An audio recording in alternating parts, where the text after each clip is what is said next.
Hi guys, it's me again, and today we're going to be reviewing the Chicago Electric 80 amp inverter stick welder from Harbor Freight. So it's a very compact welder, and it even comes with a shoulder strap because it's inverter based technology using a switching power supply. And despite being so light, it does feel pretty sturdy. It's all metal. There's a knob in the front for seamless adjustment of current. It's an overload light. It also shuts down when it's overloaded. Also a power light, though it probably won't overload much because it has a 40% duty cycle at 75 amps. It's an 80 amp welder, and it's capable of doing up to 1/8 inch thick electrodes too.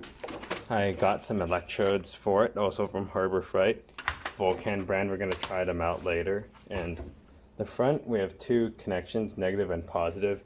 Usually we'll be running the electrode negative. Speaking of which, here's the electrode holder.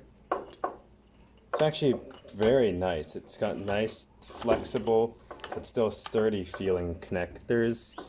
And of course, some nice flexible wire. Not sure why this looks a bit like a hose barb, but that's all nice and flexible, so it's easy to grip. So the first thing you do when you make a connection is just press it in and turn, and it will be locked in. It won't come out.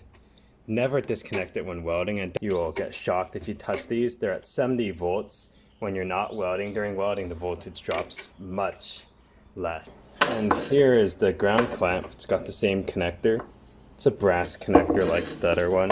And here it's got some nice strain relief here, so it's not straining the connector. The clamp has this copper braid, which will bridge the two sides of it, which prevents it from arcing across there.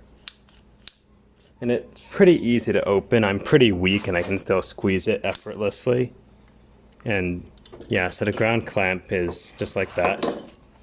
And the electrode holder actually opens pretty wide and has multiple spots. So now let's try actually welding something. Okay, so we're ready to start welding. I've set the welder to the highest power, which is 80 amps, and now we can start. I made one test weld already, but this will pretty much be my second bead stick welding, so let's see how it goes.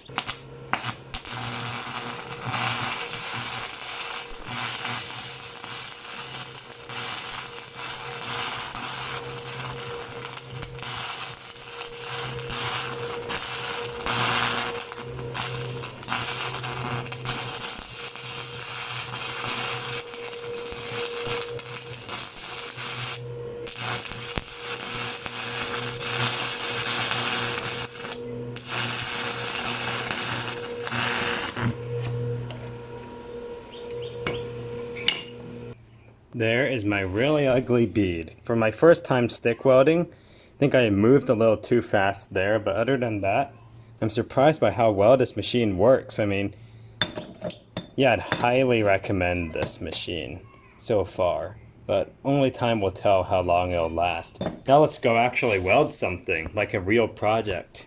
Well, anyways, hope you guys enjoyed this video. The actual project video will come later.